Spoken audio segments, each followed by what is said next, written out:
Hello, hi, how are you? My name is Radhi, aka Radhika. Welcome back to my YouTube channel. मैं hope करती हूँ कि आप सभी सुरक्षित हैं, अपने घरों में सेफ रह रहे हैं, अच्छी हेल्थ के साथ रह रहे हैं और क्लास 12th के स्टूडेंट्स अभी अपने बोर्ड के एग्ज़ाम्स की तैयारी कर रहे हैं डेफिनेटली, और बहुत ज़्यादा टेंस्ड हैं कि उन्हें क्या करना है आगे और कैसे इतनी जल्दी पढ़ाई करनी है। पूरा साल तो हम स्कूल गए नहीं और इन 3 महीने में पढ़ाई करके फटाफट से बोर्ड के एग्ज़ाम्स देने हैं और उसके बाद हमें कॉलेज में एडमिशन्स चाहिए। बट कॉलेज में एडमिशन्स लेने के लिए उन्हें ये बहुत ज़्यादा कन्फ्यूजन होती है कि कौन सा कोर्स करना चाहिए, कौन से कॉलेज में हमें जाना चाहिए। तो मैंने सोचा इस वीडियो के माध्यम से मैं आपको बता सकूं कि एक mass communication and journalism course के बारे में, कि आपको ये कैसे करना है, कहाँ अप्लाई करना है, क्या एलिजिबिलिटी क्राइटेरिया होते हैं, इसको करने से आपको कहाँ पे जॉब मिल सकती हैं और भी बाकी सारी डिटेल्स। तो क्विकली लेट्स गेट स्टार्टेड।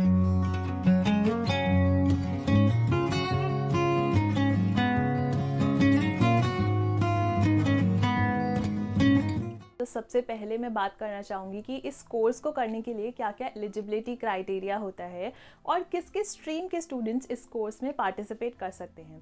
सो सबसे पहला पॉइंट, अगर आपके पास 10+2 की डिग्री है या फिर अभी आप अपियरिंग हैं 10+2 में एग्ज़ाम्स दे रहे हैं, तो आप एलिजिबल होते हैं एंट्रेंस एग्ज़ाम देने के लिए। अब डिपेंड करता है कि आप किस यूनिवर्सिटी और किस कॉलेज में जा रहे हैं, उसके बेसिस पे आपका एंट्रेंस एग्ज़ाम डिसाइड होता है। और उसके बाद आता है हमारा next round is the personal interview, जिसमें आपसे क्वेश्चंस पूछे जाते हैं कि आप ये कोर्स क्यों करना चाहते हैं, आपकी क्या उम्मीदें हैं ये कोर्स करने के लिए, और भी बहुत सारे अगले सवाल। और इसके साथ ही अब दूसरा पॉइंट होता है कि इसमें कौन कौन से बच्चे एडमिशन ले सकते हैं। अगर आपके पास कॉमर्स है, साइंस है, आर्ट्स है, किसी भी स्ट्रीम के स्टूडेंट्स इसमें पार्टिसिपेट कर सकते हैं। सो इसी के साथ अब आगे चलते हैं हमारे दूसरे पॉइंट की तरफ कि अब इस कोर्स को करने के लिए किस यूनिवर्सिटीज़ और किस कॉलेज में हमें अप्लाई करना चाहिए। Quickly let's start with our first university, that is Delhi university. तो इसमें भी अब 2 क्राइटेरिया होते हैं कि एक होता है हमें एंट्रेंस बेस्ड एग्जामिनेशन पे एडमिशन मिलता है और दूसरा होता है कि हमारे परसेंटेज बेसिस पे हमें एडमिशन मिलता है। उनसे 2 कॉलेजेस हैं जिसमें आप जब एडमिशन लेंगे तो आपको एंट्रेंस एग्जामिनेशन देना पड़ेगा पहले, और इसके साथ मैं कवर करूंगी कि आपको मिनिमम परसेंटेज रिक्वायरमेंट कितना होता है एंट्रेंस एग्जामिनेशन देने के लिए। तो इसमें सबसे पहला हमारा कॉलेज है दिल्ली स्कूल ऑफ जर्नलिज्म। ये 5 साल का कोर्स होता है जिसमें इंक्लूड होती है आपकी बैचलर्स डिग्री और मास्टर्स डिग्री। तो इसमें आपको अलग से मास्टर्स करने की ज़रूरत नहीं पड़ेगी। और इसमें एलिजिबिलिटी क्राइटेरिया में आपके पास एटलीस्ट बेस्ट 4 एग्ज़ाम्स में 50% मार्क्स होने चाहिए आपके क्लास 12th में। इसी कैटेगरी में हमारा दूसरा कॉलेज आता है आईपी कॉलेज फॉर वुमेन। आपको नाम से ही पता चल गया होगा, ये स्पेसिफिकली लड़कियों के लिए है एंड अनफॉर्चुनेटली इसमें लड़के एडमिशन नहीं ले सकते। इसका एलिजिबिलिटी क्राइटेरिया होता है हमारा at least 75% of marks in 10+2 examination, और आप इसमें एंट्रेंस तभी दे सकते हो जब आपके पास इंग्लिश एज अ सब्जेक्ट है क्लास 12th के अंदर, और उसमें भी आपके पास 85% मार्क्स होने चाहिए इंग्लिश एज अ लैंग्वेज में। और ये जो हमारा कोर्स है इसका नाम होता है bachelors in multimedia and mass communication instead of bachelors in journalism and mass communication. तो अब चलते हैं हमारे ऐसे कौन से कॉलेजेस हैं दिल्ली यूनिवर्सिटी के अंदर जो ये कोर्स प्रोवाइड करते हैं और उसमें एंट्रेंस बेस्ड एग्जामिनेशन हमें नहीं देना पड़ता। सिर्फ हमारी कट ऑफ लिस्ट के बेसिस पे हमारा एडमिशन हो जाता है और एक हमारा पर्सनल इंटरव्यू भी होता है, again depending upon the college. तो ऐसे कुछ 11 कॉलेजेस हैं दिल्ली यूनिवर्सिटी के अंदर जिसमें आप एडमिशन ले सकते हो। तो मैं उन 11 कॉलेजेस के नाम भी आपके साथ शेयर कर देती हूँ, जिससे आपको पता चल जाएगा कि आपको किस कॉलेज में एडमिशन लेना है और कौन कौन से कॉलेजेस में एक्चुअली ये कोर्स प्रोवाइड किया जाता है। तो सबसे पहले नंबर पे आता है Delhi college of arts and commerce. दूसरे नंबर पे आता है लेडी श्री राम कॉलेज, ये सिर्फ लड़कियों के लिए ही है। तीसरा कॉलेज आता है हमारा कमला नेहरू कॉलेज, ये भी सिर्फ लड़कियों के लिए, अनफॉर्चुनेटली लड़के इसमें एडमिशन नहीं ले सकते। हमारा चौथे नंबर पे आता है इंस्टीट्यूट ऑफ होम इकोनॉमिक्स। हमारा 5वें नंबर पे आता है महाराजा अग्रसेन कॉलेज। उसके बाद हमारे 2 कॉलेजेस ऐसे हैं जिसमें फिर से लड़कियां ही एडमिशन ले सकती हैं, वो है कालिंदी कॉलेज और भारती कॉलेज। उसके बाद हमारे पास आता है ऐसे कॉलेजेस जिसमें हम सिर्फ हिंदी जर्नलिज्म ही कर सकते हैं।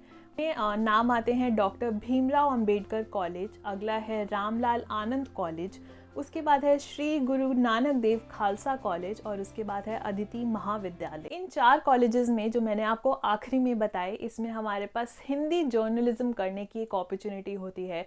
तो अब मैं आपके साथ एक ऐसा कॉलेज शेयर करना चाहूँगी, दिल्ली यूनिवर्सिटी का ही, जो काफ़ी लोगों को नहीं पता होता इसके बारे में। तो वो है कैंपस ऑफ ओपन लर्निंग।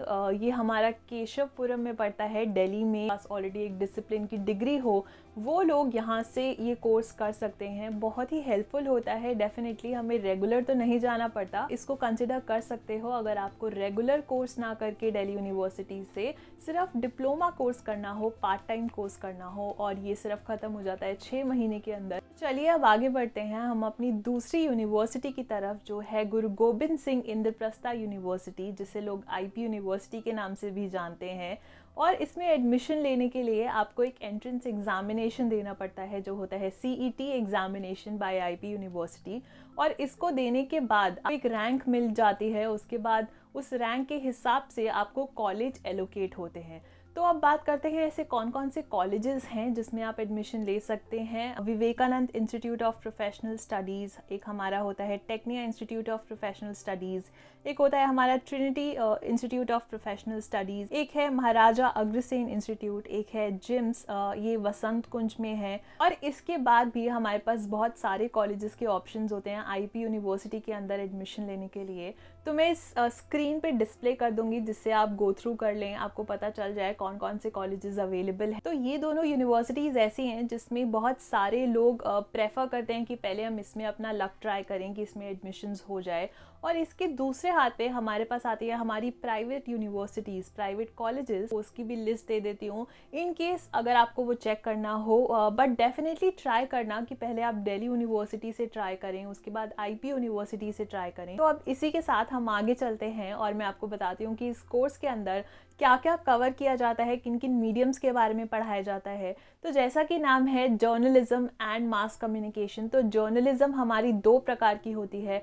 एक होती है प्रिंट मीडिया, एक होता है हमारा इलेक्ट्रॉनिक मीडिया। इलेक्ट्रॉनिक मीडिया में हमारा आता है टीवी एंड रेडियो। उसके बाद आता है हमारा प्रिंट मीडिया। प्रिंट मीडिया के अंदर आता है हमारा न्यूज़पेपर एंड मैगजीन। तो अब कवर करते हैं मास कम्युनिकेशन के बारे में। सो इसमें आते हैं हमारा advertising, public relations, corporate communication and even event management भी इसमें इंक्लूडेड होता है। तो जैसे कि अब आपने न्यूज़ चैनल के बारे में अगर पढ़ा, तो आप इसमें जॉब्स पा सकते हैं। कुछ एंकर बन सकते हैं कुछ लोग रिपोर्टर बन सकते हैं, प्रोड्यूसर बन सकते हैं, डायरेक्टर बन सकते हैं। और अगर आपका इंटरेस्ट बनता है रेडियो चैनल्स की तरफ, तो आप ऑल इंडिया में नौकरी कर सकते हैं। कुछ प्राइवेट हमारे रेडियो स्टेशंस होते हैं, जैसे रेड FM हो गया, रेडियो मिर्ची हो गया, यहाँ पे आपको अच्छी जॉब अपॉर्चुनिटीज़ मिल सकती है। उसके बाद काफ़ी सारे हमारे न्यूज़पेपर्स हैं, मैगजीन्स हैं, जैसे times of India, Hindustan times, Dainik Jagran, Dainik Bhaskar. और उसके बाद हमारा आता है एडवर्टाइजिंग एजेंसीज़। अगर आप एडवर्टाइजिंग में आपका इंटरेस्ट है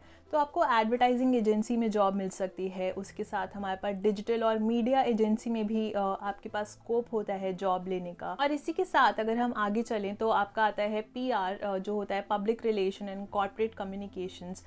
तो इसमें भी आप जॉब की अपॉर्चुनिटीज़ बहुत ज़्यादा होती हैं। इसी के साथ साथ आपको अगर किसी इन सब फील्ड में काम नहीं करना, तो आप किसी कॉलेज और यूनिवर्सिटीज़ में लेक्चरार भी लग सकते हैं। तो डेफिनेटली इस कोर्स को करने के बाद हमारे पास बहुत सारे ऑप्शंस होते हैं जॉब करने के लिए, बहुत सारी फील्ड्स ओपन हो जाती हैं, हम बहुत सारे स्किल्स सीख पाते हैं। और इसी के साथ ये वीडियो मैं एंड करती हूँ और उम्मीद करती हूँ कि ये वीडियो आपको पसंद आई हो और ये इन्फॉर्मेशन आपके लिए यूज़फुल हो। तो don't forget to like, subscribe and share this video with your friends, जिससे उनको भी हेल्प मिले। और मैं अलविदा लेती हूँ, अगले हफ्ते फिर मिलेंगे। बाय।